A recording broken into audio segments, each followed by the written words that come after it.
truckers, drivers, and adventurers. I am the killer trucker. There is something shining up there. It's cold. We're in Denver, Colorado. It has snowed recently. And I've recently been here and there wasn't snow. So it snowed recently. I think that's how that works. Anyhow, we have a T-Call trailer to pick up.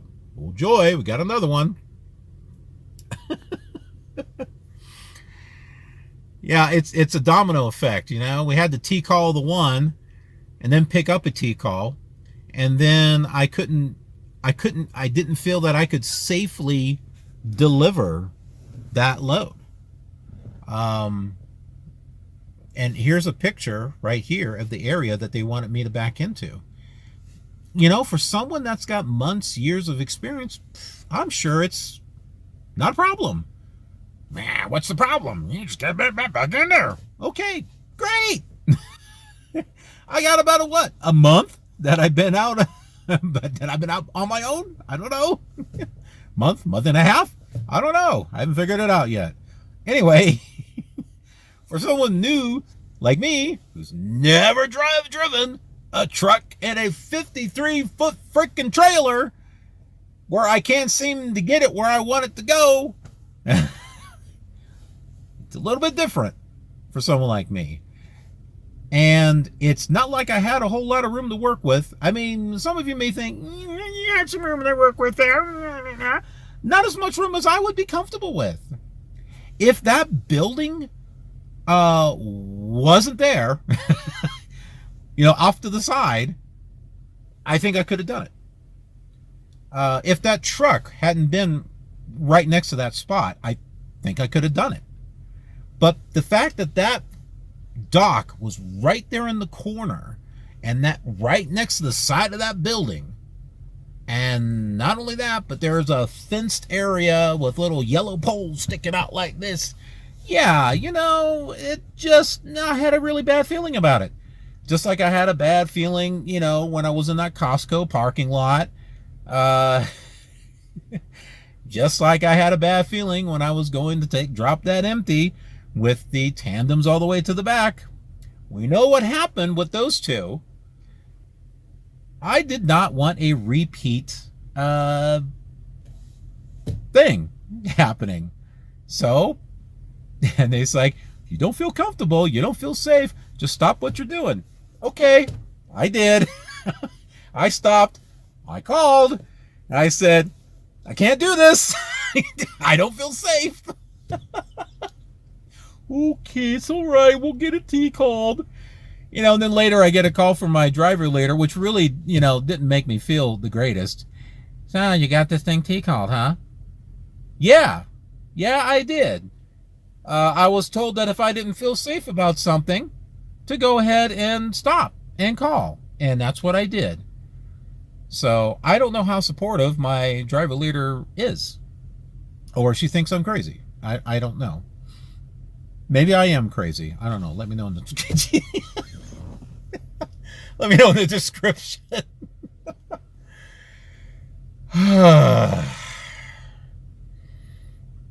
Yeah. This is tough, folks. This is tough. I love driving. I really do. Hooking trailers, dropping them, hey, you know, that's good too. Backing in the spaces, I don't know. I don't know anymore. I think I would feel better if I could get, I don't know, Bluetooth wireless magnetic cameras or something I can stick on the back of a trailer, you know, and then just take them when I'm done. But if I could get a set of eyes in the back, I would still get out and look, okay? But if I can have a pair of eyes or 2 or 3 in the back where I can see what the hell I'm doing, that would help. It would help a lot. It would be just like having a spotter. You know, hey, move a little bit this way, a little bit this way. Instead, I'm blind. I am absolutely, well, not absolutely blind. I mean, if I'm doing a side, I can see that side. But I can't see what is directly behind the trailer and off on the passenger side. For all I know, the butt end of the trailer is going to back into something over there. Whoop, just get out and look. Well, yeah, I can get out and look. You want me to get out and look, like back up a foot and get out and look, back up a foot and get out and look, back up a foot and get out and look, and then realize, well, nope, got it, can't do that. Let me pull forward. Now, let me back up 1 foot, get out and look. Are you seeing the problem here? Are you seeing the problem? Getting out and look, I get it, I understand it.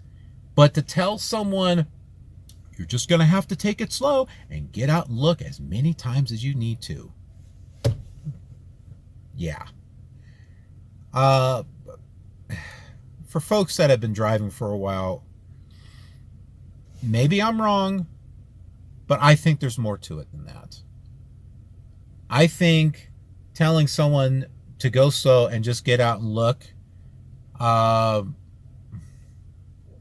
I don't know. That sounds like some, it sounds like some customer service nonsense, gobbledygook, you know, when you call tech support and you have a problem and they say something like, well, did you push the power button?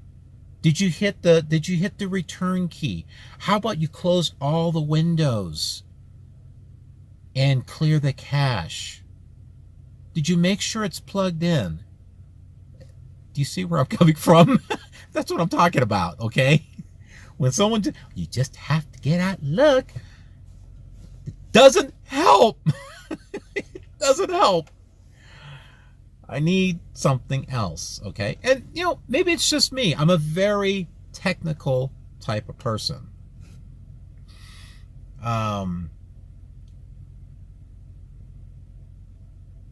Resourceful. Always looking for tools that are going to be able to help me do something better. And that's why I'm wondering if I should, I don't know, get some backup cameras. Some of the stuff that I've seen, you have to kind of like wire it and stuff. And I'm like, well, that's not going to work on these trailers. They're not mine. But if there's like a Bluetooth wireless thing, I can magnetic, I can, you know, stick on the back when I'm doing backing, and I can do my initial get out and look so I can see it with my own eyes, which I think is very important. But then once I've seen it with my own eyes, then when I have the backup cameras, I can still look out the window, seeing if I'm doing okay, then look at the backup cameras so I can see the different, you know, to see where I'm at back there where my eyes can't see. That's what I need. That's what's going to help me. So, and like I said before, I don't know what Swift can do to help me. I hope there's something they can do. But if there's nothing they can do, if I'm on my own, then if I'm left to my own devices, I'm gonna have to find a device to be able to help me do this so I can succeed. And if I can find it, guess what? I'm going to tell you folks about it. If it helps me, by golly, I sure hope it helps you too. Because I want to be successful at this, and I know you folks want to be successful at this too. So whatever I can do to help you, I'm going to do the best that I can. So thank you so much for being with me, you know, on this series. And that's the end. No, I'm just kidding. It's not the end. It's not the end of the episode. If you like this episode, subscribe, click that button, and you're like, wait a minute, there's still like 50 minutes left of the video. It's all black. It's black. There's some static, there's some color bars, and then there's like nothing for like 40 minutes. But somewhere, you know, like maybe 5 seconds, there's a little something in there, but you have to watch all the way through until it comes up so you can find it. It's a little hidden Easter egg. Oh, my word. All right, so we have a T-call, and this is the first trailer that I'm picking up that is actually a new trailer. It's a 2121 trailer. Yeah. Not 2121, 2021. I'm 100 years in the future. And we're still using tractor trailers. It's the 22nd century. We're still using 18-wheelers. Man, have we progressed. Damn. How things just never change. 2121 trailer. 2021 trailer. But the trailer number is 212150, okay? So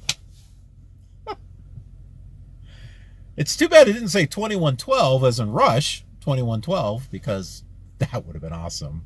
I would have just taken the trailer and said, you know what? I'm just going to keep this one, all right? All right, just get your crap out of here. And I'll deal with this truck. That's going to be my trailer. And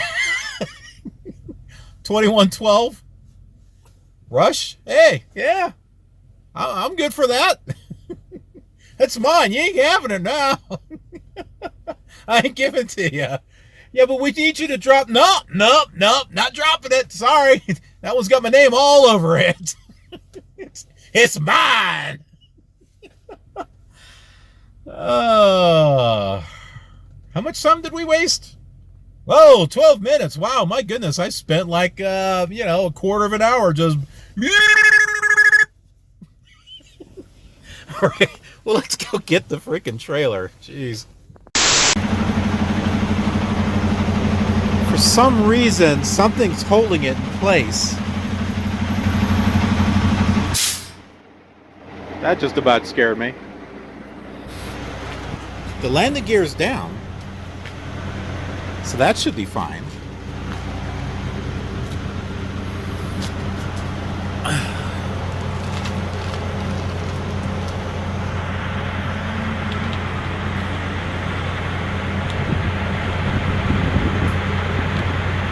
I don't see the locking jaws around it. It should be fine. It should be able to come loose. Maybe I need to lift the trailer up.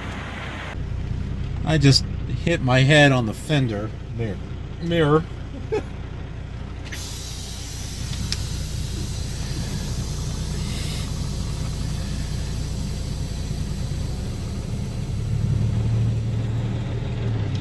Oh, here we go.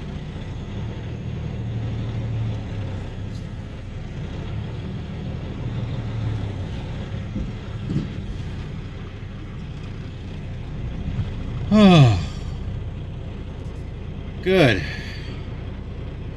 We're free of that. Why do I have a bad feeling about this load? This is pretty big.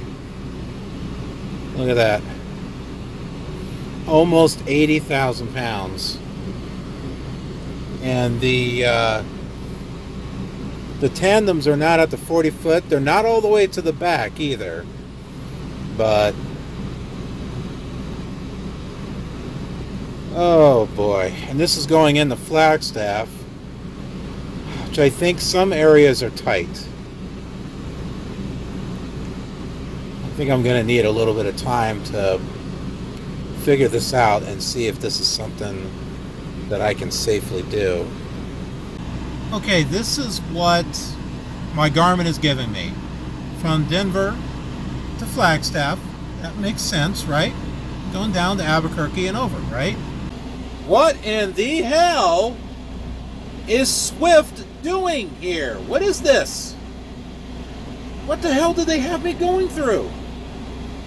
This route contains a potentially difficult maneuver. You don't say. That's like right through the freaking Rocky Mountains. What the hell road is that? Really? 11 hours, 41 minutes. How much does this take? Please drive to highlighted route.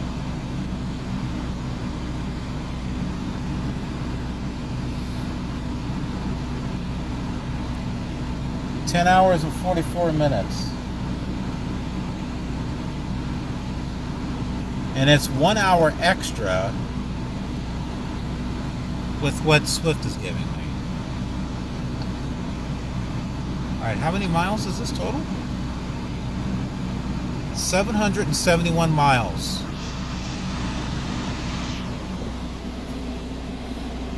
This is why. Because they're trying to take me the shortest route, which is probably going to be a route from hell. 680. How much you want to make a bet? This route is going to be a route from hell. I recognize this route though, right there. I've done that in American Truck Simulator. I recognize that route. Oh boy. I'm going to have to put in the fuel stop, which is in Grand Junction. And if I put that in there, it should change this to match. Okay, I've added the fuel stop. There it is. And it's adjusted my overall route. So, there we go. Alright, let's take a look at COVID. Alright, anyway. Let's take a look at the load information. This is where it's going to be going. And here is a satellite map of the area. Took a look at it. I think it's going to be okay. I looked to see where the trailers and stuff are at. They're over to the east. So from the looks of it, it looks like it will be okay. Famous last words. I gotta write all this stuff down in my book. But it's late. It's like 6 o'clock at night. It's dark. It's cold. It could be ice and stuff. I have no idea. I don't know if I like the idea of driving out this late. Although one thing that sucks is I took a shower while I was here, and I did my laundry. But they only have 2 dryers, and one of them doesn't dry. One works, the other one doesn't. Person was saying, I've had this thing in here 3 times. I've heard you have to have it in there 4 times. Gee, reminds me of the dryer that we have at my house. Where you had to turn it like over and over and over again, and now it doesn't work at all. So if you want to dry something, you have to hang it, hang it on a hanger and hang it somewhere, or droop it over chairs and stuff. So yeah, right now my laundry is not dry. So I think what I might do is wake up throughout the night, go check and see if I can put my stuff in the dryer, the one that works. If not, I am gonna have to make a stop halfway. I'm almost thinking of maybe driving to that Love's and stopping there, because I don't know if there's going to be anything after that along that route. So yeah, right here, I don't know if we're going to find anything in this area. This is not an interstate. This is like the I-70, I think, and then Grand Junction, and then you get off onto this area here. And I don't think... See, you gotta love how there's an explanation point, and it says hard turn. Oh, is that from the truck stop? Yeah. Okay, so you remember when I told you that the dryer wasn't working, right? Well, there's only one dryer that works here, and the other one you have to like... Someone had used it 4 times and it still didn't dry their stuff. So what do? Do I go to a truck stop? Do I just wait until, 1 in the morning and maybe I can get it in? Or do I just heat up my truck and just let everything dry in here?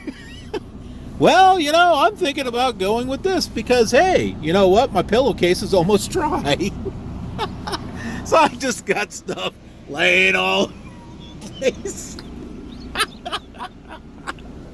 Got it hanging all up over here, over the chairs, right over here. And you know what? This sucker will get hot.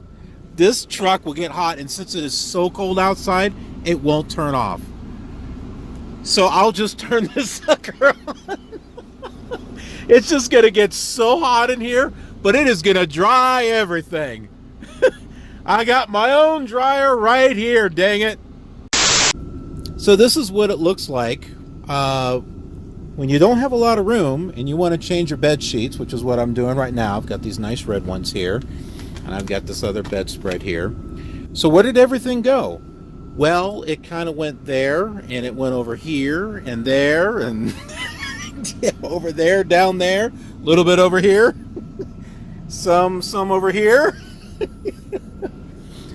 I can hear now, dude, man, you got too much freaking crap on your truck. Yes. Yes, I do.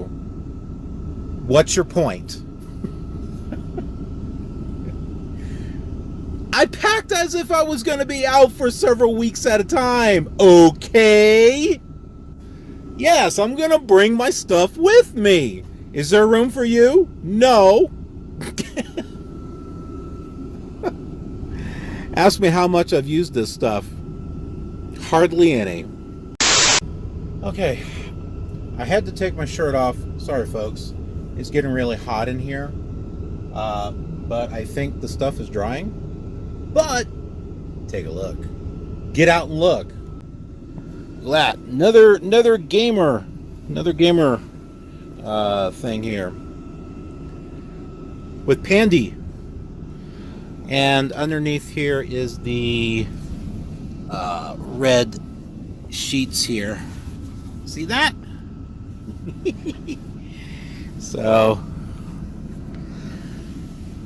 I got a total of 3 sheets. I've got the first one that I started off with, and then the purple one, and then I've got this black and red one here. So living in style. Living in style. Living in style. Get out, look. Get out, look. Get out, look. Get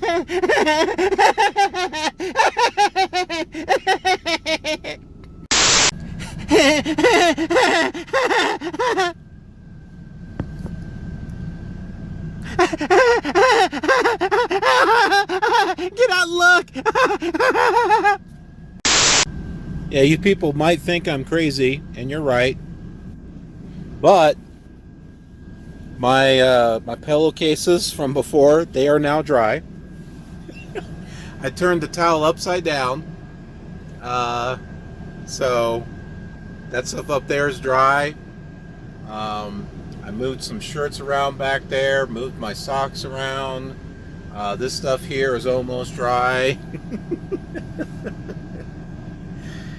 So yeah, call me crazy, but it's working.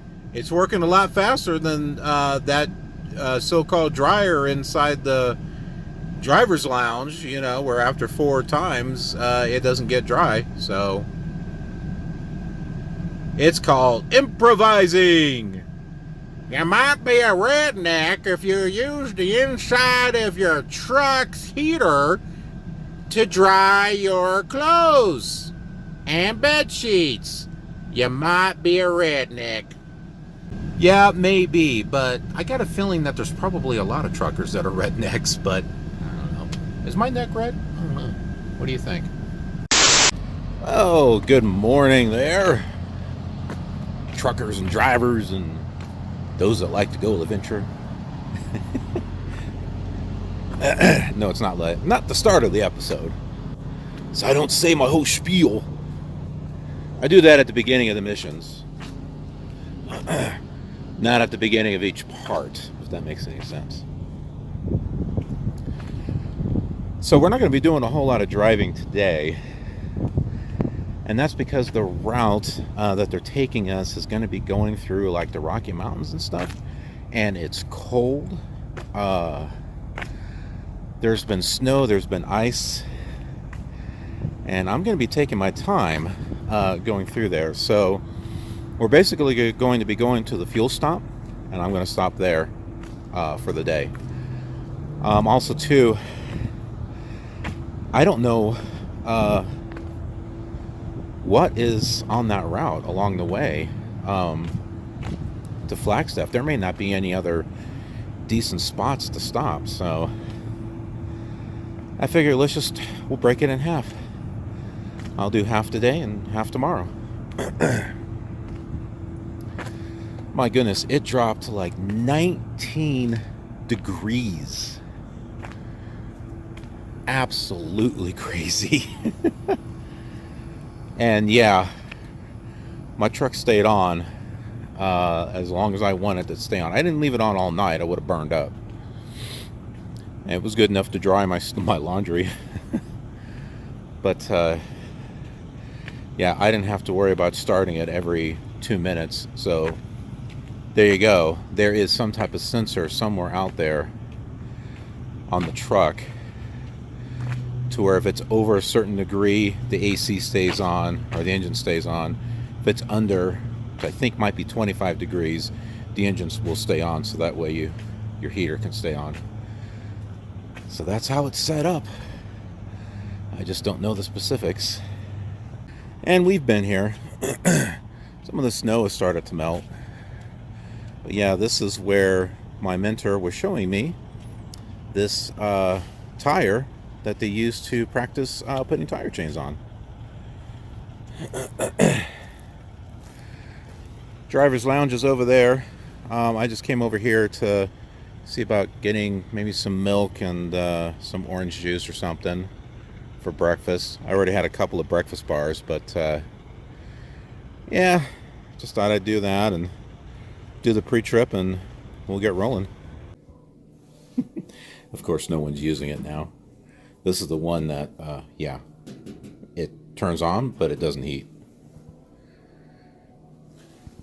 Person even put it on high temperature. Well, the washers work for the most part. Some fellow was in here playing some type of Xbox game or something, and I don't know what it was he was playing. Is there an Xbox over here? There's DirecTV. Oh, look. There's one of the little headset chargers. What is this? Oh, I don't know. I swear he had an Xbox or something plugged up here. Because he had a controller. Maybe he had some way of hooking it up. I don't know.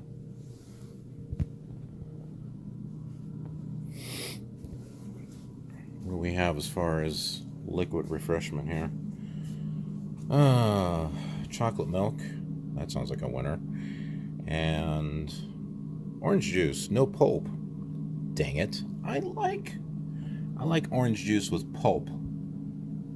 I like having that texture. Makes it taste like I'm really having an orange. Been working on my pre-trip here. The tandems are not all the way to the back, but they're not all the way forward either. This is a very heavy load. Hopefully, I'll still be able to get some maneuverability out of this. I hope. Now, what I was saying yesterday in regards to, remember how this door was jammed, right? So, not this one, but on the other trailer. You know, the one that I couldn't deliver. So, what this this other trucker, pretty awesome guy, he could see that I was, well, this has got two of them. Yeah, interesting. I didn't even see this one here. Okay, well, that's interesting. Guess I better write that down too. What we did is we opened this side and kind of pulled it. Now you remember it was jammed. We couldn't pull it open. So then he opened this side and loosened it, and then was able to open them both at the same time. That's how I got this door opened. So how about that? So if you have a situation to where you have a door that refuses to open, try opening up the other door and then open up both at the same time. Alright, so I did a little bit of cleaning of my windows and mirrors as much as I possibly could. I mean, I couldn't reach over here in the middle, but I got that side and I got that one over there, so so it's something.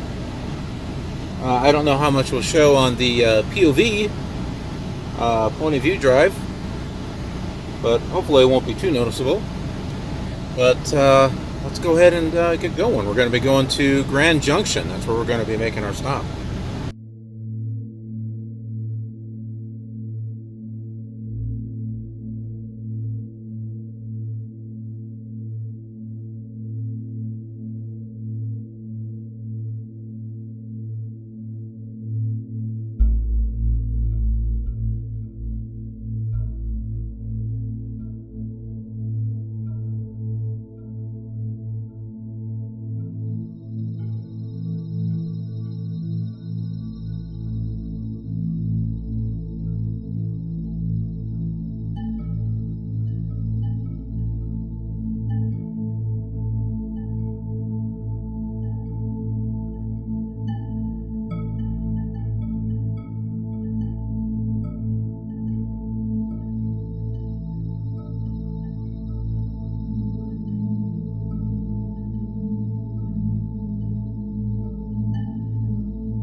Okay, folks, you're probably wondering what happened.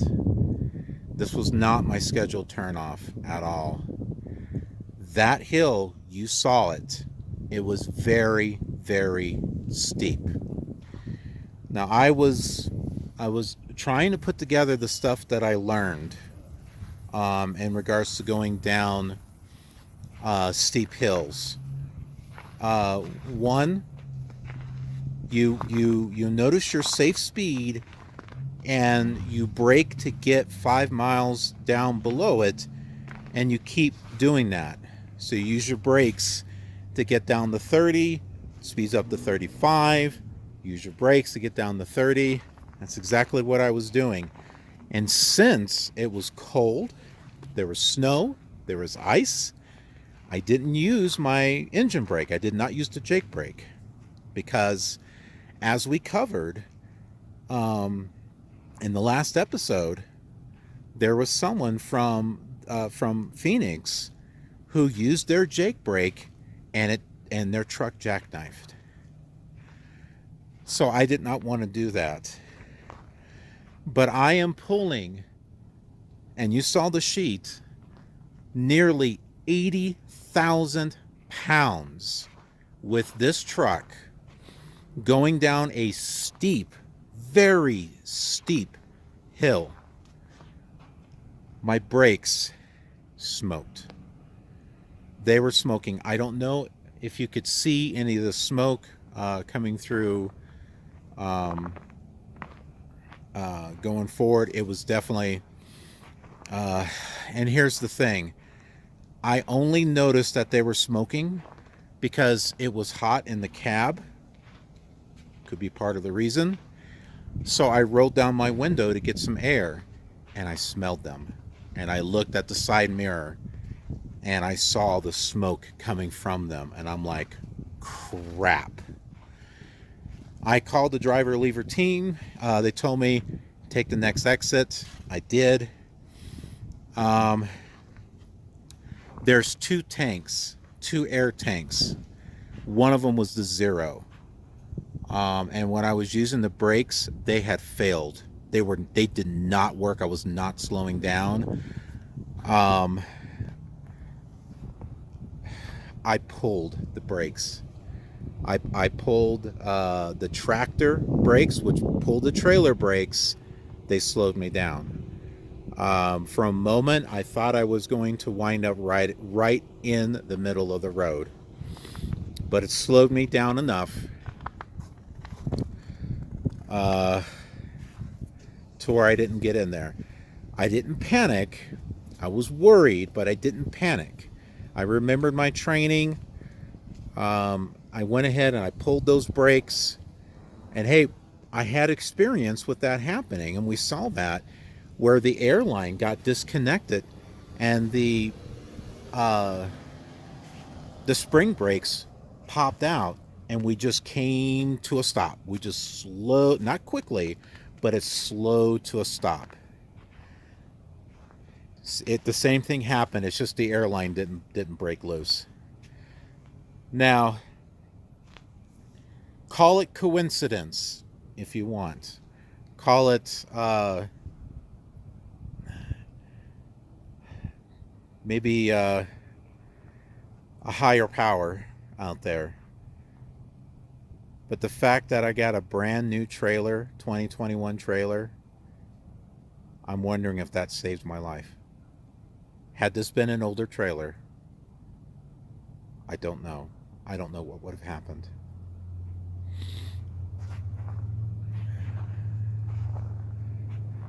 Well, we're in a really big parking lot. There's a service guy that's going to be coming. It's going to take a couple of hours, but I've been spending time talking with my mentor. They're going to come out here and take a look at the brakes. They are, I can still smell them. They may not be in good shape. I don't know. We were nearly at the bottom of the hill, but right now, I don't know if I want to pull this load because of how heavy it is. And the direction that the Zonar was giving me, damn, man, I just had a feeling going through those Rockies was not going to be a good idea. That I should have just listened to my Garmin and gone down to Albuquerque and then Flagstaff. It would have made much more sense. Now, I talked with my mentor, and I want to share with you what he shared with me. He was saying, switch the truck to manual.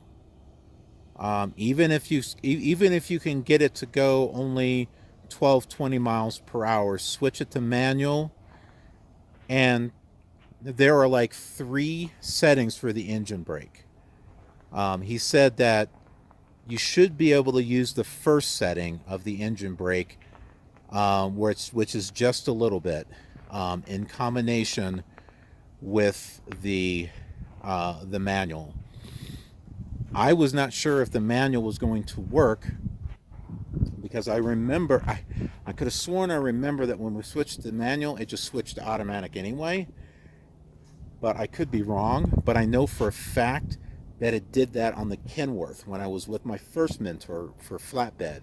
And even that mentor had mentioned to me that the manual was worthless, because you switch it to manual and it switched back to automatic anyway. But yeah, that's what he was saying. But again, that's something, and he even said that's something he doesn't expect a new driver to know right away. Also, too, I remember from the CDL manual that you need to switch to manual before going downhill, because if you don't, you're not going to be able to switch. And I didn't know how steep that hill was going to be. Was it just going to be a little bit steep, or was it going to be a lot of steep? That was a lot of steep. That was like steep as in going into the pits of hell steep. And I may have wound up there if I hadn't been able to stop this thing. So yes, I'm alive and well. I'm in a town called Silverthorne. As you can see, there's some nice little shops and stuff. But yeah, this was absolutely scary. Not terrifying to the point where I was in a panic, but scary because of what could have happened. Okay, the truck is over there, as you can see it. I'm scoping the area out. I want to try to find a safe way out of here, because I don't think I can safely turn around in there and get around. But I'm seeing that there's a way I can get through here. I can definitely turn. If it wasn't for that damn truck sitting there, I could definitely turn around here and possibly get out that way. But the islands that are there are pretty tight. Now there is a way over here. And that's what I'm currently looking at right now.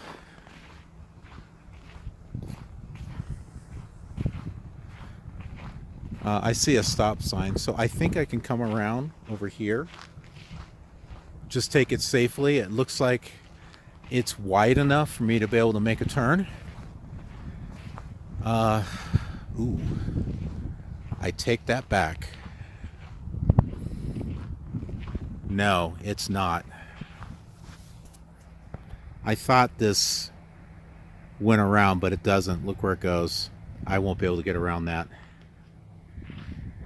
All right. I'll have to definitely think I need to come through this way. I might be able to get out through this way. Definitely there, because I can come around here and then angle myself in such a way to where I don't need to turn the wheels that much to be able to get out. Well, I did have a way out, and that car parked there in the direction I was going to go. So I just got done talking with the driver leader team, and oh yeah, and the mechanic that was here, he said the brakes are legal for the truck, but he recommends having them replaced. The trailer is fine. I do not feel comfortable taking this to Flagstaff, not on the route that they're giving me. Uh, so I want to take this either to Denver, or better yet, someone who's got a better truck than mine picking this trailer up and taking it somewhere. So uh, there's a planner that's going to be calling me, but that's where we stand. So yeah, I mean, after the situation that I was just in, I don't know if I want to take a chance. And see, and this goes back to what I was saying in regards to the training and stuff. Swift says, well, you need to make safe decisions. Well, as a new driver, how do I know what the difference is between a safe decision and overthinking things? A seasoned driver that's been doing this for years may be like, no, there's no problem. You can keep going. It'll be fine. But how do I know that as a new driver? I don't. So I'm going to be questioning every situation that I'm in. And since my confidence level has dropped, because of the two situations that I've been in, and I've been told, well, safety will get involved if you get more points. You have to be perfect for the next year. Yeah, I'm starting to doubt everything now. I'm a little afraid of, situations that I'm not familiar with. And here I am in an area with snow going down a dangerous incline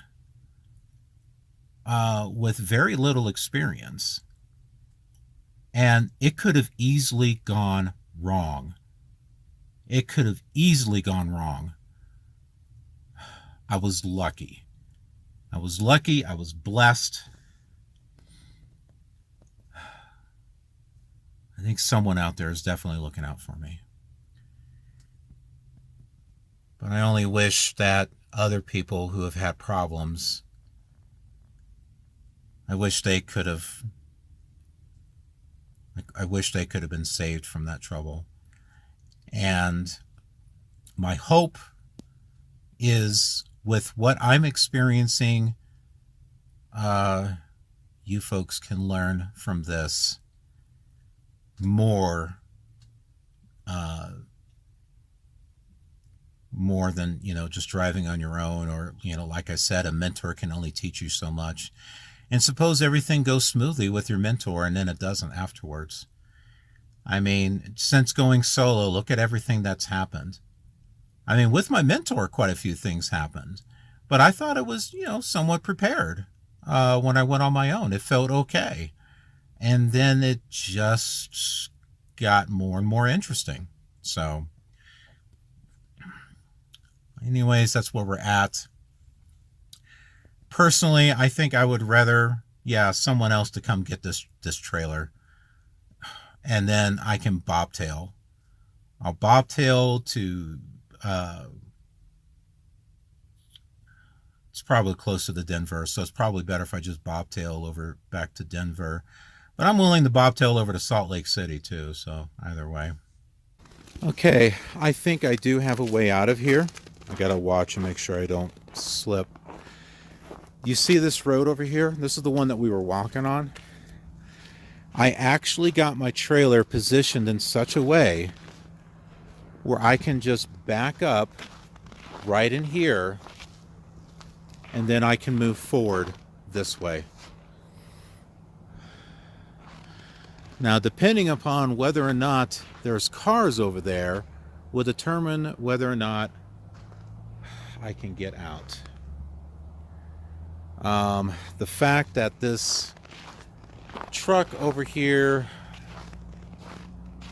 if that truck wasn't there, I would have been able to get out. I thought I would be able to do it originally, but I can't. So I'm gonna have to go out that way. That's the only way.